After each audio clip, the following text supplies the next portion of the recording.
All right, thanks. Thanks, Emily. Hello, good afternoon. Welcome, everybody, to our January 27th, 2026 Transformation Tuesday called Vision into Action, Intergenerational Work from some outstanding recipients of our Rising Leaders Award, which is generously sponsored by Dr. Jill Gerson.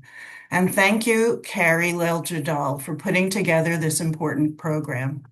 I'd like to welcome everyone to our virtual gathering after the long holiday break.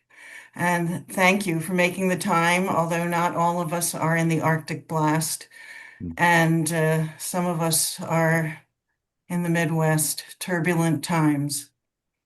We've hosted these free public education webinars on the final Tuesday of each month since 2021, and we're committed to continuing as we carry the banner of the Gray Panthers into the future. Our intention is to educate, engage, and empower our attendees, you, around issues affecting older adults and intergenerational justice by offering these free, accessible programs that deepens our understanding of critical issues pertaining to ageism, nursing home reform, healthcare, public policy, and social justice, while building community across generations. Today's program perfectly captures this intention. So I am Michelle Arnaud, leading the New York City chapter of the Gray Panthers movement, which was founded in 1970 by Maggie Kuhn, whom you just saw in that opening clip. A quick reminder that our Tuesday webinars are recorded and posted on our YouTube channel by our trusty tech and digital manager, Emily Trask. So please feel free to visit our past programs. Today, we're going to hear from some alums of our Rising Leader Award, all of whom have been in touch with our intrepid Vice President, Carrie, and Carrie will be introducing them. So they're going to let us know what they've been doing since we last met them. So Carrie, I'm going to pass the virtual mic to you now. Thank you, everyone, for joining us. I don't know, 3 or 4 years ago, I all of a sudden realized that I was meeting all these amazing people that were so dedicated to elders and long-term care and just changing people's opinions of what aging really is. And I was like, we need to do something with them. They were, I would say the average one of them at that point was probably 26, 27. And, where age really doesn't matter, but we need younger people to help, or younger generations more, to help us move forward because, some of us are getting tired and we need new ideas and new energy, and they bring a lot of that with them. Um, I've had the luxury of meeting all of them except for one in person, and these are some of my absolute favorite people. And we're going to start with Jonas. And Jonas Weizman is a director of a nursing home in the Hudson Valley area. And I'm going to let Jonas tell you what he's up to because he's found other ways to really be able to change and improve the lives of people. Hi, Care. Hi, sweetheart. Nice to see everybody. It's Carrie. Have you seen the movie Boyhood? No. Richard Linklater. He films like the same people over the course of I think it's like 14 years or something. And so you actually watch the evolution of this boy who's the protagonist, and you literally watch the actor get older. And I feel like that's going to be our journey now as the recipients, as the young recipients here. You'll see us get older and follow us and see if we're all we're chalked up to be, if we were just big old disappointments. Hopefully we can make you proud. Um, I'm Jonas. I'm the administrator at a small nonprofit nursing home called St. Joseph's Place out in Orange County in Port Jervis, New York. And as Carrie said, I've started an organization as well called Granpods, and we basically I was feeling very frustrated with some of the restrictions, both regulatory and corporate, in the nursing home world, and wanted to be doing a whole lot more. So we've been bringing a bunch of older adults in the Hudson Valley together for shared adventures, with the idea being that so many of um, our collective programs and uh, offerings in this world, for folks who are aging, which is all of us, are centered around these like institutional spaces. And when I hang out with my friends, I just hang out with them at my home or their home or a bar or a restaurant or a museum. And so my question was, why couldn't we just do that with our programs as well? And so that's what we've been doing. We've been getting a bunch of older adults together and going out for a bar night where we all got a little too schwasty and hit the dance floor. We went apple picking. We had a cooking day, and all of it's just around the community. So it's been a real delight to watch that grow. And Jonas, explain them how you're finding both sides of your people to do this. Okay, so I went to my local adult day that is run by the Office of Aging. It's the Beacon Friendship Center, and I just went there with a bunch of flyers. They were having a pancake friendship breakfast, which like how am I not going to go to a pancake friendship breakfast in the first place? Like, but pancakes and friendship are pretty positive things, and so I gathered a few, and then word got out a little bit, and we got a group of people. And then each time we just like end up catching the eye of some, like you get 12 people in a bar where the average age is a lot younger, and you have like 12 of us and older adults like breaking it down on the dance floor, and people come over and they're like, what is this? And they're like, my mom would love this, or my aunt would love this, or like, well, so we've been slowly adding more folks to the mix. And you're also like always making sure like you have a nurse and some of those things with you also, aren't you? Yeah, we have. So first of all, we are unlicensed. We are not like we are a legitimate business, but we are unlicensed. We're not a care provider. We are just like a source of gathering. We haven't charged a single cent though.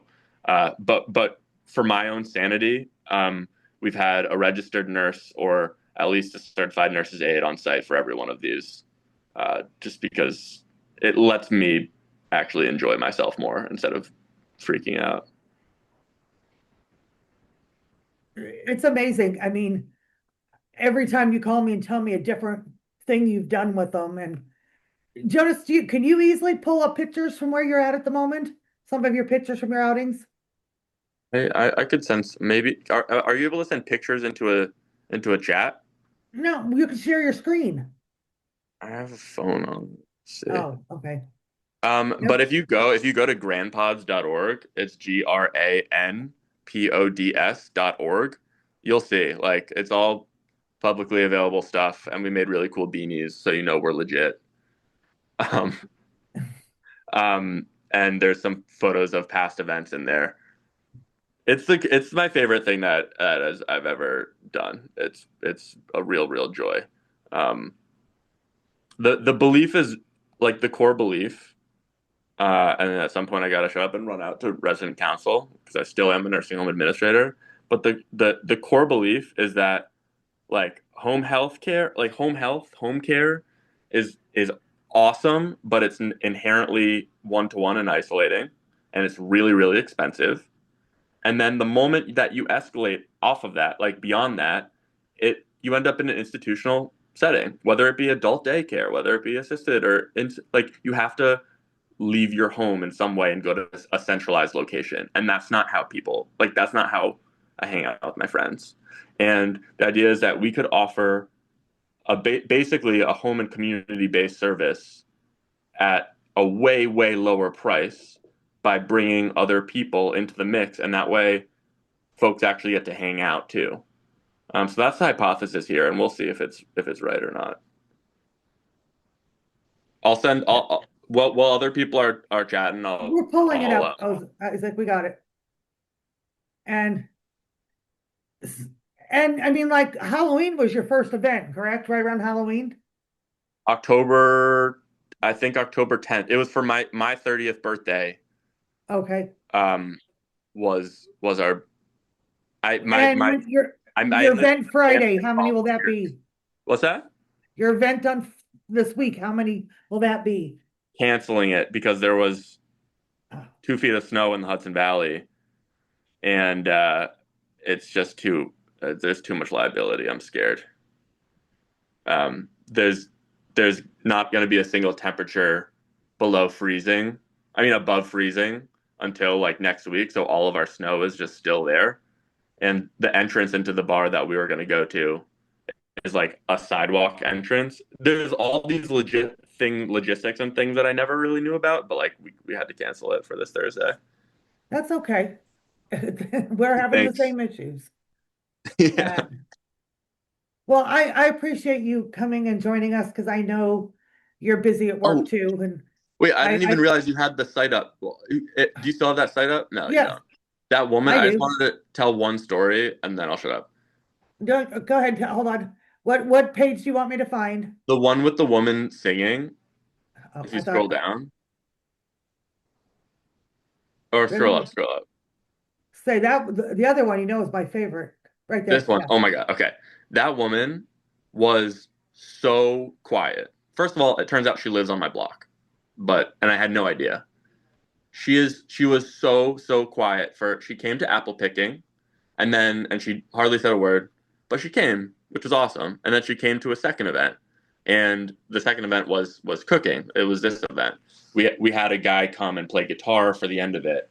And turned out that she was an opera singer. And at the very end, she came up to the microphone. This is a woman who had said like 4 words up to that point, and she sang Earth Angel, and it was the most beautiful thing I've ever seen in my entire life. Not a single dry eye, like everyone was bawling. And that's a picture of it happening. We actually have a video of it as well. Okay, done. Thank you. Thanks.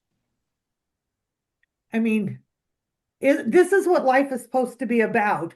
Gilbert, that smile on your face is fabulous. Um, it is that I've smiled, I think, every day since I've met these guys because they're so energetic and they're full of ideas and they're the opposite of the world we live in right now. And we need positive everywhere. So Kate Poppenhagen was unable to join us because she is teaching her first class today as part of her PhD program. And for some reason, they wouldn't let her skip the class. I don't know why. So, but she did do a recording a week or two ago with us. So Emily's going to show that next.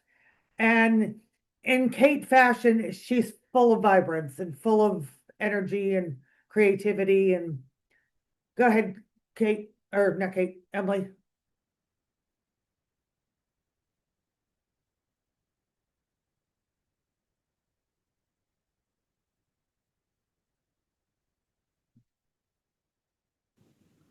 Hi, everyone. I am so sorry I wasn't able to join live. I'm actually sitting in my first day of class while this is happening, but I was fortunate enough to catch up with Emily and Carrie and talk about some of the projects that I've been working on and to spread some advice and suggestions for folks who are just entering into activism.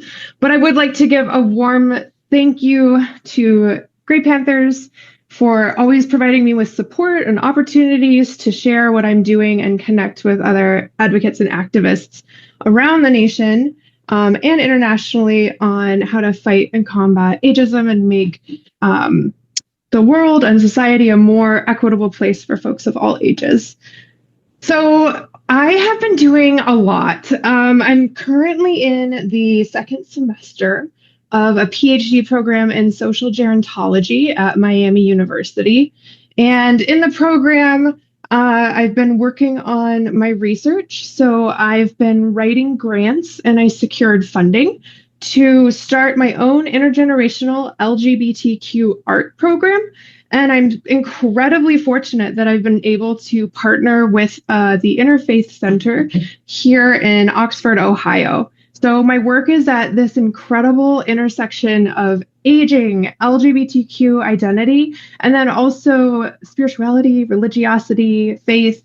And I'm really, really excited that I get to explore how to bridge generations, create connections, and foster dialogue with using art. And so the other really big and exciting project that I have going for me is that I'm the graduate assistant for a program called Opening Minds Through Art. It was developed here at Miami University by Dr. Elizabeth Lokan. Actually, my background is a piece of artwork that I created. On Wednesdays, I have a class that meets in a care community here in Oxford, and we make art with folks in the care community. And then I also teach an online offshoot of it called Scripts Avid. And in that class, it's a service learning class. So students get together with older adults and they work on creative activities, and then they engage in intentional dialogue. And I did something a little bit different last semester. I invited the older adults into the classroom, which had never been done before.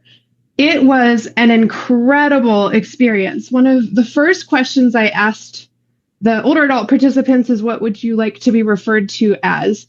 And they had a really interesting and robust dialogue on how they would like to be talked about in the class. And they felt that partner would be the best kind of non-hierarchical way that they could be referred to. So I talked with the OMA team about it, and we actually went back and we changed language within the syllabus and other course materials from older adults or older adult partners. So it's just partner now. And they came to class. We engaged in discussions about art and artists. And then they would go off with students one-on-one and create artwork. And the other really cool thing that I did in that class this semester was I had all of the students work on an art project for 10 weeks. And the whole point of it was for them to develop a creative practice. And so for 10 weeks, they showed up and they worked on a piece of art. And then I had them reflect on not only what was going on in the class and the connection that they were building with their partner, but then I also had them visually articulate whatever that was in the artwork that they were producing. And then as the culmination for the class, I had an art show, and it was the most organic and incredible affirmation of a virtual community that I've had the pleasure of witnessing. And I told everyone that none of this had been done. I was just kind of thinking it would be a really cool way to kind of close out the semester. And what happened organically was the students talked through these art pieces that they created, which had elements of not only the relationship that they built with their partner, but it also had really interesting ways in which they dismantled their own ageist beliefs that I hadn't seen before in written journal entries. So some of the students, when we very first begin the art project, we're learning about dementia and changes in the brain caused by dementia. We're learning about ageism and systems of ageism and internalized ageism. And so a lot of the early work on these pieces were negative stereotypes, or perhaps they had images that they had included. And as they worked through the semester, it wasn't necessarily what they were getting in class through lecture, but it was the actual connection that they were building with their partner that was helping them to identify and challenge and ultimately change their ageist beliefs and ideas about older adults. And so I saw things like students taking out words that they had included earlier, even if the justification for including the words was that, oh, this is a stereotype. By the end of it, the student didn't want to have anything to do with that word, right? They didn't want this the rest of the piece that really reflected this rich relationship that they had built to almost be like tainted with ageist language. And so as the students were going through and they were talking about their projects, they would kind of finish up after, a couple minutes, and then their partner would jump in and talk about how proud they were of the artwork or how amazing it was to watch the student kind of work through this piece. And they oftentimes knew as much about the piece as the student did. And so it just became this really amazing affirmation that art is a conduit through which we can start to bridge generations. It offers us this safe space to be vulnerable, to talk about hopes and dreams and feelings in a way that's really kind of abstract. Because you can't, whoever is interpreting a piece of art, I mean, that's just their own interpretation. And so it was really cool. It was something that I hadn't expected. Really excited to see what happens this next semester. And I'm looking forward to continue to explore this intersection of art and advocacy and dismantling ageism. And then the other thing I wanted to chat about briefly was this question about, for newer activists, especially younger people and caregivers just finding their voice, what guidance could I offer about staying engaged, effective, and hopeful for the long haul? So I spent close to 15 years providing direct care to adults with intellectual and developmental disabilities. I am one of those people who didn't have a career opportunity. There was no upward mobility. And so for over a decade, I worked at around minimum wage providing care. And I didn't get a lot of leadership training. And in fact, when I got into my first office job in my mid-30s, I didn't really know how to write emails. I hadn't been shown how to communicate effectively, how to show up to a meeting, how to even take notes for a meeting. A lot of those skills that people who end up in careers that have direct pathways for advancement, I didn't get. And so what I found is that through volunteerism, I have been able to gain a lot of the skills, networks. I've been able to connect with other people that I wasn't ever able to get just by working.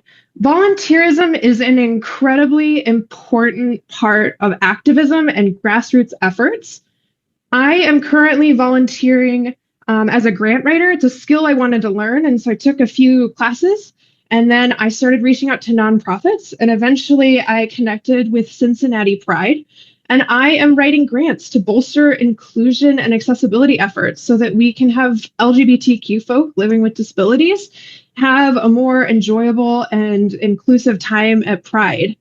And the other kind of part about volunteerism that I think really helps me, especially now, is I wake up in the morning and I open up my phone and I'm scrolling through Instagram, and you just are bombarded by everything that's happening right now. And a lot of the younger folks who I follow offer these really sharp critiques on what is happening with politics and the system, how we're positioning people in power.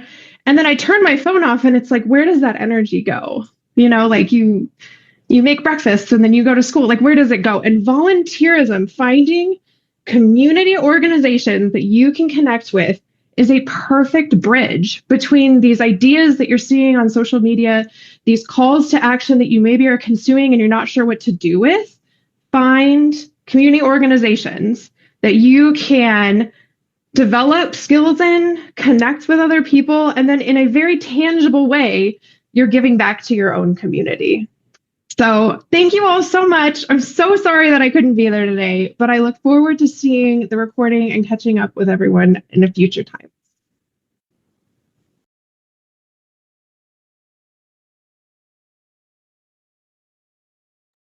Sorry, I didn't realize I was muted.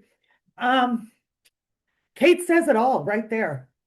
You know, we are, except for Emily, who might as well be a volunteer also, we are completely ran by all volunteers. You know, people think that we're this big, huge organization because we seem to do a lot, and we're not. We're 6, 7 people. We just have dedication. And I tell people all the time, I was born to volunteer. I really wasn't born to work. I do a much better job volunteering than I ever will do working. But it makes such a difference in all of our lives that if it wasn't for the opportunity to volunteer, I wouldn't be here. I mean, first of all, nobody would think of, why is somebody who's living in Southern Illinois on the board for Gray Panthers out of New York? Not only that, have I gotten so much out of it, it also has given me personally a lot of credibility in the elder space and respect from people because of the work that I've been able to do here. I think we're going to go to Isaac next. Isaac was like, what am I going to talk about? Because he feels like he's just in med school. Now let's hear that sentence again. There's way more than just in med school. I think Isaac probably has such a different perspective than most of his peers because he spent a lot of time in, elder spaces and working with the Moving Forward Coalition. And I would bet his view of all this is a little more open-eyed. Go ahead, Isaac.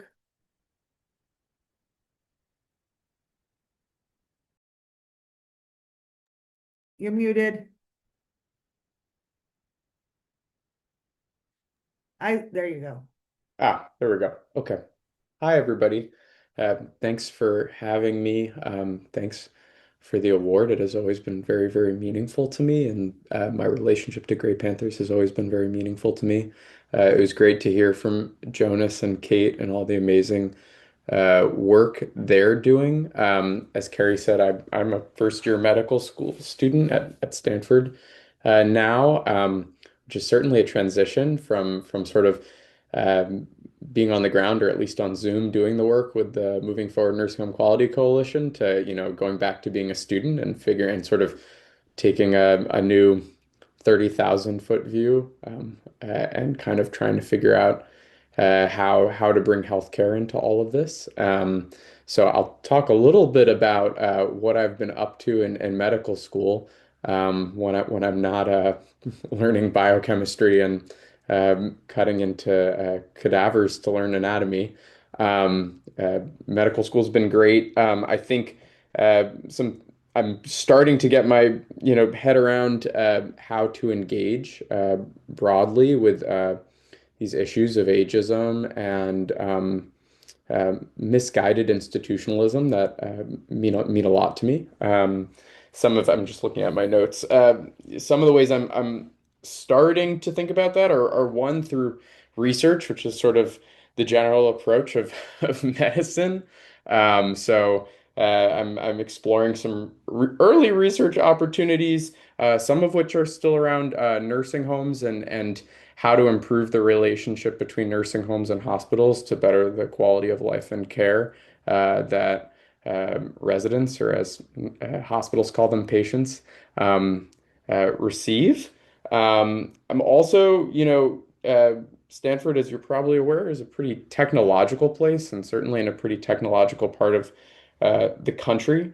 And so starting to think about, how we get folks who care a lot about technology to also care about aging, and to make sure that the needs of older adults and people with disabilities are reflected in all the new technology that we're seeing, from different modes of telehealth to different modes of AI.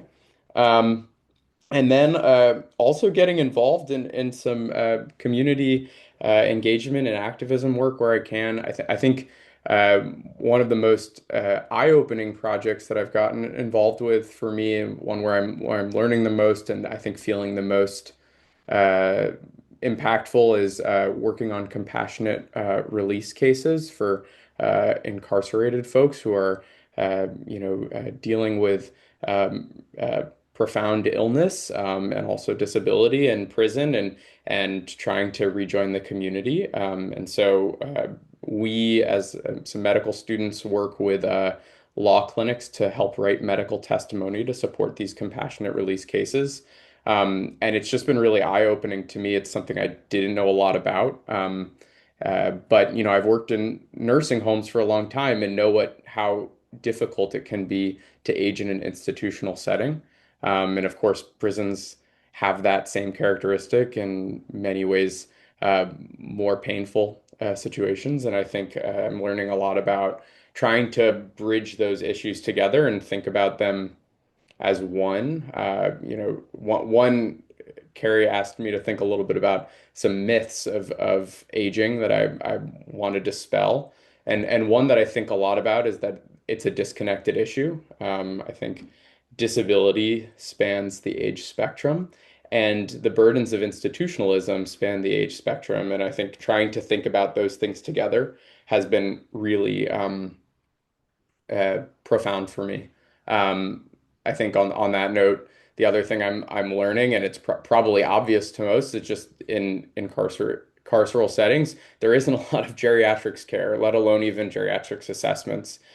So bringing some of these ideas to activists in the criminal justice space, I think is a really exciting work to be doing. So I'm just getting started in medical school and trying not to get lost in the sauce of microbes and pharmacological agents and keep my head up. And it's just always very inspiring to come back to this community and be reminded of my mission as a future doctor. So thank you for having me. We'll keep reminding you, Isaac. There's a lot of people who want to see you become a geriatrician, you know. And it's like I said, they inspire me, all of them. Isabel, I'm gonna let you go next. And a lot of people have at least seen part of Isabel's work because she is our brilliant designer of the Girl Scout patch and created the program. And I can't say enough wonderful things about what the opportunity that patch is going to continue to give people. Go ahead, Thank you Isabel. so much. Oh my goodness, stop. Hi everyone, my name is Isabel Postelnick. So I did create the Age and Youth in Action Girl Scout patch. Wearing the merch right now. Gotta represent. Right now I am a senior psychology major at the University of Delaware, which is so crazy. The time is flying, it makes me sick. But yeah, so I created the Age and Youth in Action Girl Scout patch over the summer of 2024. And recently it's gained a lot of traction, which is really exciting. It's branching out all over the country. That's a picture of my dog with the patch. He loves it, so I love it even more. um, but yeah, so I think it really is my pride and joy. And I think a moment for me that made me realize why the work is so important is just seeing pictures of the Girl Scouts earning this patch. Getting pictures back has just made it all so much more real. And it's just very heartwarming, and it really speaks to like the mission of Gray Panthers and why I see just intergenerational connections, having just some of like the youngest kids working with all age groups and working with us to advocate more, which is really, really great. Michelle and we got into contact with some friends out in San Antonio for the San Antonio Area Foundation. They've been really interested in working with us and getting the patch out there. I know that we're trying to get the patch in New Jersey. I think there's some in Washington. It's been very popular in New York, so that's really exciting too. Right now, I'm still graduating, so I'm almost there. And while I'm in Delaware, I'm working in different volunteer programs. Lori's Hands, a volunteer program, started out in Delaware. I go to older adults with chronic illnesses. I go to their homes. I spend time with them. I help them with chores. I help them with shopping, different things around the house. And that's been really great. I started that about 2 years ago, which has been really fun. And when I go back to class in about 7 days, um, I'll be starting with volunteering with hospice down at the local hospital. Right now, I'm also applying to get my master's in senior living hospitality. I'm waiting to hear back from University of Southern California, Leonard Davis School of Gerontology. So I'm very excited. Very nervous too. I hate waiting. The anticipation is just really nasty. But I'll hear back from them in March. So hopefully I'll be able to take some of my stuff that I'm learning out there with me in Los Angeles. But yeah, I'm just so grateful and thankful to everything that the Gray Panthers has given to me and all the opportunities that I'm still growing from them. And yeah. That is wonderful.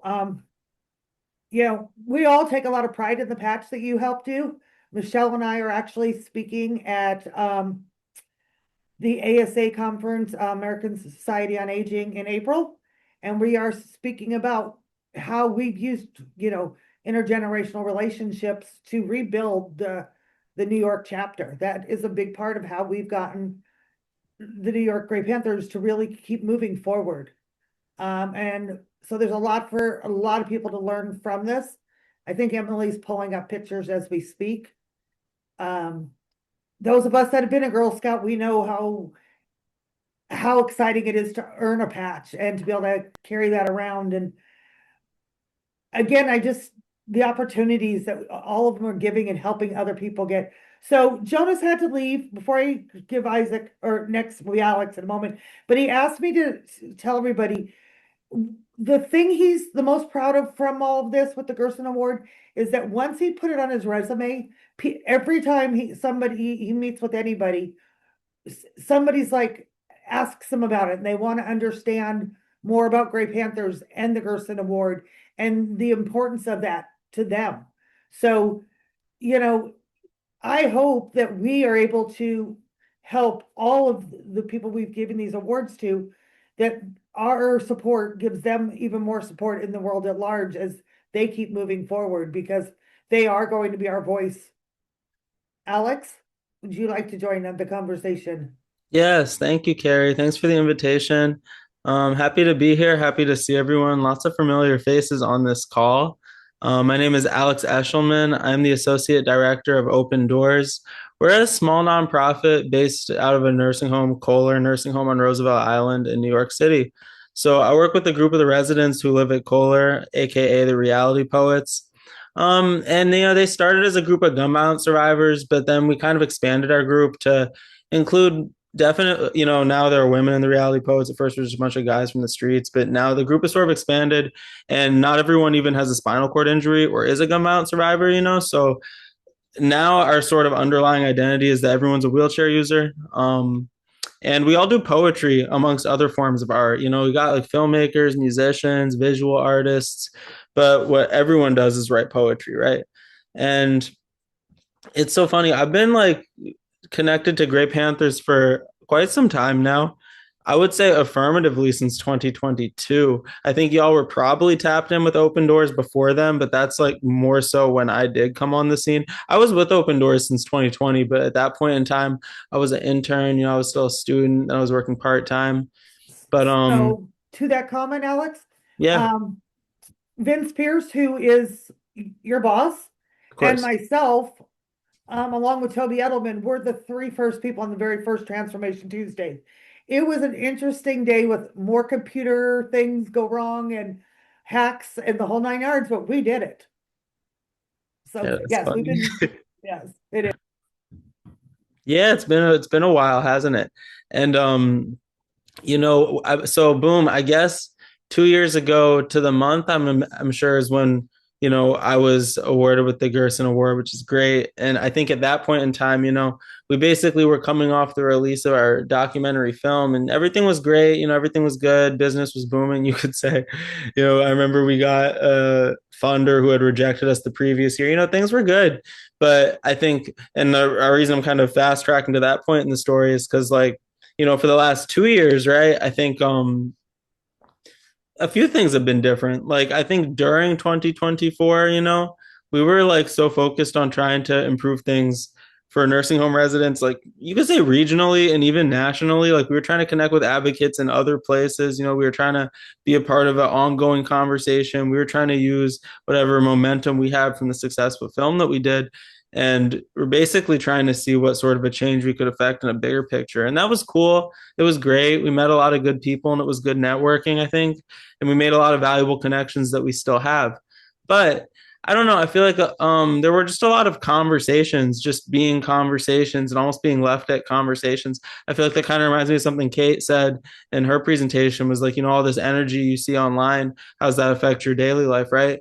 And I don't think we were really seeing the change in our community that we wanted to, I think we kind of hit a lot of roadblocks where it would be we might meet with someone in another place who was inspired by what we did, but maybe they weren't resourced, maybe there was a geographical thing to the point where we couldn't really connect. Or I remember, and I'm not trying to put any individuals on blast, but like even connecting with like ombudsman and stuff, you kind of get on the call with people and it's all happy go lucky, and then when it's time for them to actually help you out with something, you face a lot of resistance, and it's like a lot of red tape and a lot of, okay, well, email chains go dry and stuff like that, right? So with all that being said, we kind of this year in 2025 and onward, we really refocused on change that we can affect in Kohler. Also, I feel like I skipped some things. Our mission, we invest in the creativity and leadership of Black and brown wheelchair users, right? So it's like, yes, we are a disability justice organization. We do advocate for gun violence prevention. We do advocate for long-term care reform, right? That's, of course, is why we're here. We talk about age and we talk about long-term care. So my point is, though, like I said, throughout 2025, I feel like beforehand, we were more so focused on like, oh, who can we build with? New York is huge, so citywide does start to be a regional thing. You talk about like Hudson Valley and whatnot, but like we were speaking at conferences like in Connecticut and Baltimore even, but like my point is now we're kind of focused more so on what we can do at Kohler, what change we can affect in front of us, how we can affect the community that we most directly are involved in. And then hopefully at that point, if we do something here, then that can be a blueprint for others elsewhere, right? For the past 6 months, we have been, and again, another kind of pinpoint, my director, Vince, who Carrie mentioned, Vince is a resident at Kohler, he's quadriplegic. At the beginning of the pandemic, he starts a Nursing Home Lives Matter movement, right? And it's got like a list of demands, sort of Bill of Rights and changes that we're working toward. Well, again, as I tell you that we are refocused, we picked a few of those items or really one of them. We're like, okay, let's focus on one of these things and see if we can really do something, right? And our mission now that we are really pioneering in terms of long-term care reform is food quality. We want to improve the quality of food, so it's like, the food served at Kohler is from Seduxo, is a food service manufacturer. They do food for a lot of different places, right? Like, and of course they have different packages for different, like it's like Seduxo might give a college campus a higher level than what say they're giving Kohler Nursing Home or what say they're giving a correctional facility, right? So the food at Kohler is garbage. We all know this as a blanket statement. It's pretty nasty. Some residents will eat it. Some residents will not eat it. So if you have the means, maybe you have family who could bring you something better. Maybe you have enough money that you go outside and get something better. Maybe you don't have that, right? And then you got to eat this garbage and you hate it. So my point is, we really have zeroed in on this being our issue. We want to increase the quality of food, bring delicious and nourishing meals to Kohler, right? How we do this? We had a lot of hypotheses on how we could affect this change at first, like resident council president is a member of our group, one of the reality poets, Francine Benjamin. She's our resident council president, right? And her second in command, they meet with Seduxo regularly. So, and I guess I will also say another caveat, boom, like kind of jumping back to 2024 and earlier, right? We did, and I know I kind of glazed over the documentary. It's not what I want to talk about really, but like that was sort of an expose, putting the facility on blast for everything they were doing wrong. But now we are more so trying to appeal to like a positive relationship with Kohler administration, right? Like we're not trying to antagonize the hospital leadership. We're trying to kind of frame this as a win-win thing. What looks good for you looks good for us, right? And I know I'm telling this in a really roundabout way. I'll kind of cut to the chase, right? So boom, how do we do what we do? Well, we had a whole lot of plans. I could waste our time telling you what did and didn't work and whatnot. But what we really focused on is we hired a community organizer, and we are leading a program called Food Stories, which celebrates residents' stories of food throughout their lives, highlighting the cultural significance of meals, and kind of there's like a memory care component to it. But it's also like I said, the food at Kohler is pretty hit or miss. Well, I guess, gosh, I have so many thoughts. Like one of the things, like Kohler, obviously they have the meals they serve from Seduxo are pretty mid, but then there's something called the Kohler Cafe, which is a cafe, operates in the facility. It's not open daily. It flips. The facility is broken into 4 wings, and the cafe basically alternates days. Did I just get knocked off? It's so funny. I'm not going to take this call, but the person who's calling me is the community organizer who runs this project. We'll get to Kevin. We hired Kevin. He's a community organizer, right? He's an artist. I'm about to show you some of his work in a second. damn, I should really text him that I'm busy, but it's and I hope that these details are coming together. I know I'm not the most linear way of explaining things, but I'll just tell you what we've done, and then I'll keep telling you what we haven't, like where we're at, I suppose. But it's like we started hosting coffee hours on each unit of the facility, right? So boom, we show up to the facility, and you know what? At this point in time, I will share my screen just to show. And I wish I had more pictures I could show you. Unfortunately, we are not allowed to take photos and videos, including residents. You know, we can take. Let me send a request. We can take pictures and stuff when it comes to reality poets, but like, you know, every time that I try to document this activity in particular, I get a lot of pushback. So what I'm about to show you, you know, this is kind of give you an idea. Totally sorry, Mr. Call. Feel free to call wherever you are. I got you. So boom, take a look at this, right? And I know this is not the most ornate presentation. Here's my friend Kevin, great kid. He's about the same age as me. We actually graduated from the same school, but he has a degree in architecture. You know, he's an artist. So long story short, right? We show up on the unit, right? We got a couple coffee machines. We have a good friend who runs a pastry and runs a bakery and cafe over on like the Upper West Side. She's actually the editor on our book also. But you know, so she gives us these pastries for a great discount. We show up with some fresh fruit, coffees, and yeah, you know, we put these stories up and we come through and serve food to the residents, right? While I'm doing the coffee and whatnot, Kevin is going around having conversations with residents, basically getting stories from them like, hey, and you know what? So okay, I'll show you in a second, but it's like he's getting stories from the residents, talking to them, spending time with them. Oh, hey, what's going on, XYZ, right? He gets their story and turns it into a visual drawing like so. And what we're working toward, like I said, and maybe I'll actually put this in presentation mode so you can see this. I don't love that he did the neon yellow. I think it looks pretty mid. But this one, for instance, Nelsie, who she's a great friend of Open Doors. I'm hoping she can maybe even join our group. But, you know, to Nelsie, food means comfort and joy. The dish that most represents this to her is cuckoo and saltfish, which she would make together with her mom. It was a time she will always look forward to. Her family had a garden where she could get onions, okra, tomatoes, and peppers to make the dish, and many others. She loves to eat the dish with ingredients she grew herself. Food is an important source of comfort, joy in our lives, XYZ, right? So he puts together a little picture of her. And then like another one, food was also tied to land and movement. On her way to school, Nelsie would stop at her mother and father's gardens to pick produce, bananas, tomatoes. Oh gosh, it's presenting. Garlic, passing chickens and trees made food feel close, dependable. She shared what she had, giving bananas to neighbors, bringing family members to the place, XYZ. As an adult, she continues these practices of peppers. You get the gist, right? So boom, we do these stories. And ultimately, the goal is that we're going to have an art exhibition in Kohler showing off a whole bunch of these stories, right? And we're trying to, obviously, you know, we're actually, the way we're going to do it, and long story short, it was actually going to be this week. It was today's Tuesday. It was going to be tomorrow and then to Friday. But we have a COVID outbreak at Kohler, so we can't, of course. You know, like I mentioned, all the group activities are canceled. But we got the new date is going to be for the last week of March.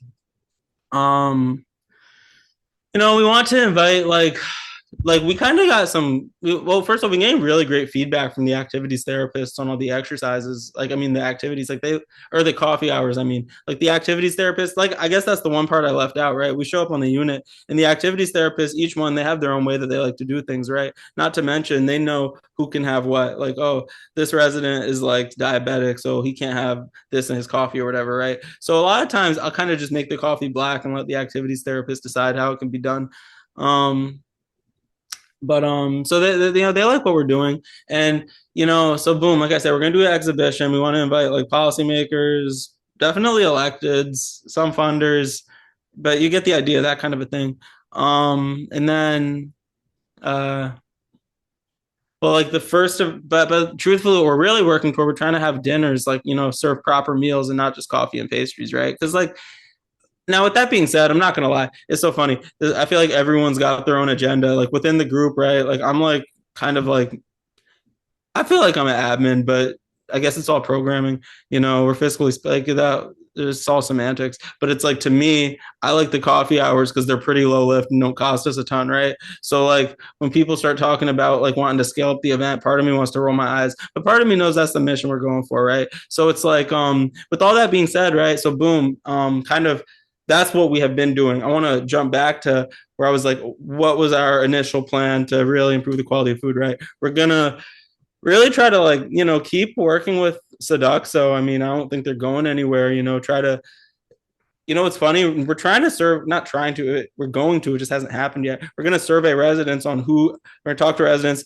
Hey, do you eat breakfast, lunch, or dinner? What meals do you throw away? XYZ, right? We take that data, we can go to Seduxo and be like, hey, everyone's throwing away your food, right? So it's like, if we can decrease waste, one, we're decreasing waste, but two, it's like, I mean, and again, I guess this we're trying to like there's an economic appeal where it's like, okay, this much of your food's being wasted. If you make it better, people won't throw it away. You know, supposedly there could be a cost saving component in there. But honestly, I don't actually know if that's how cost saving works. Like I kind of think that we're assuming a few things. Now, the other thing though, like I said, with the Kohler Cafe that alternates sides of the facility, we really want to expand the hours of the cafe. Was the plan was to expand the hours of the cafe. That's why we started doing coffee hours. It's kind of like, yeah, like almost like a political thing, like within there. It's like more coffee, this, that, and the third, XYZ, da, da, da, da, da, da. But then finally with the passport meals, like I had mentioned, they bring in, they call them passport meals. They're like nicer meals, higher quality meals that come in from outside vendors. I believe like once a month. I think Kohler Auxiliary, that's like they have like a recreations budget for it. So we're trying to basically raise money for more of those. And that's the whole idea of wanting to like basically instead of just serving coffee, you know, we want to like serve proper dinners.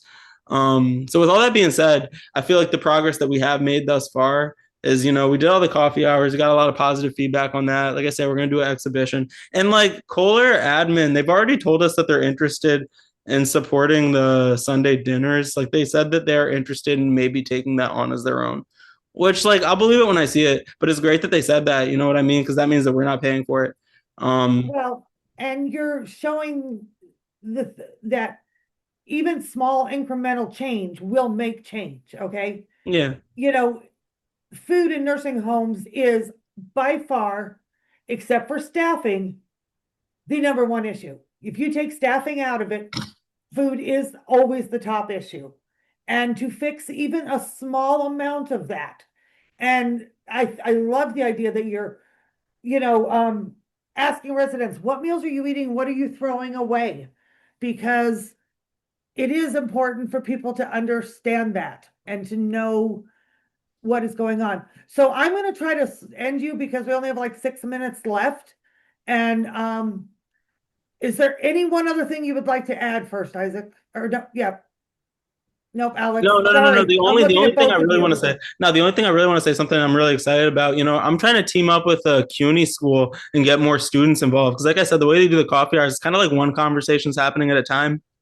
I feel like there's a lot of wasted potential there. I think if we had other like, you know, young adults involved having conversations with residents at once, it could be a lot more lively than like sort of one of those happening at a time. So, and like I'm in conversations with a professor, academic director at CUNY right now. So that's in the works. I think that would be tremendous. And then the last thing you asked me what some advice I would give to activists. It's so funny. I like almost like I like a lot of times I like don't even really consider myself an activist. I feel like I don't try hard enough or whatever. But like not that I don't try hard enough, but it's like activists, I know there's like a real level of intensity and conviction. And like sometimes I just feel so like zapped of my energy. But like the advice I would give to someone like that is like I kind of just do it the friendship route. Like it's so annoying to me. One time I was telling my friend, oh yeah, I'm working with my friend on her book, right? And she like happens to have a disability. And then my friend is like, oh, it's so great what you do for these people. And I'm like, well, you know, it's actually just my friend. And we're actually just like working together on a creative project. And it's like, I feel like it's kind of, I don't know. That was kind of irritating to me because it's like you're kind of forcing me to like view my friendship with someone through like a charitable lens, which was like really never the point of our friendship in the first place. So, with all that being said, I feel like if you're an activist, you should probably just be a good person first and foremost and like prioritize your character and then just be who you are. I think that, you know, circles right back to where Jonas started and Kate about, you know, where Kate said when she, you know, surveyed them all, the that the older folks, when they came in, what did they want to be called? You know, and partners the same thing. You know, I walk into my son's home and I'm not friends with people in there because they live there or they're a resident. I'm friends with people because they are my friend. And exactly that. And we need to open people's eyes to stop looking at the person and to see the whole person. You know, they are so much more than their age, their disability, their sexuality. People are well-rounded. People have things to say if we all learn to listen. Even, it's one of the things I've been really trying to stress lately when I'm speaking with people is for people to understand that people with disabilities, especially medical disabilities, are living to much older ages today. So we have all these people that used to live, if they were very lucky, into their mid-20s, that are now living to be 40 and 50 and 60. Nobody knows how to take care of them. Nobody knows how to treat them. So everyone's like, oh, stop being afraid.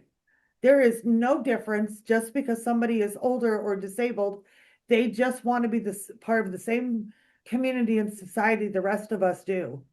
And yeah, I might look at the world with a little bit of rose-colored glasses, but we've got to, because the world we're living in is not a pretty place right now.